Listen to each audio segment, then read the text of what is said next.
kamata a ce mu dage. Sa'annan gaba na ƙarshe a dunkule shine zakkan kono da ke gaban wanda na tabbatar da malamai suna magana akan wannan masallatai. Yana daga cikin abin da aka farnanta shi ne ma'ana bayar da zakkan kono. Wannan zakka ne da manzo Allah sallallahu alaihi wasallam ya farnanta shi ne ma wannan al'umma, shi ne akan kowane musulmi babba da karami, namiji da mace, mai yanci ɗake nan da kuma bawa.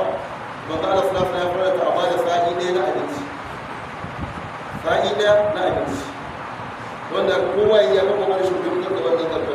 Sa'annan kuma a miƙa shi inda ya dace. Idan aka fitar a miƙa, kada a dinga canji, ka kawo gidan wani bai kai maka, kaga wannan exchange aka yi, a'a a miƙa shi inda ya dace. Wannan kuma farilla ne haka nan ga duk wani wanda yake azumi, shi ne a fitar da wannan zakkan kono, ya fitar da shi kafin zuwa sallar idi.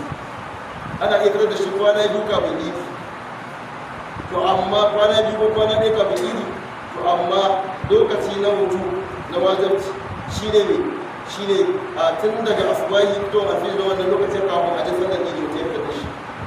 Dan da aka fitar da wannan zakkan kono, muna kuma Allah subhanahu wa ta'ala ya ba mu iko, Allah subhanahu wa ta'ala ya karɓa mana ibadu da muka yi a wannan wata. Wannan shi ne a takaice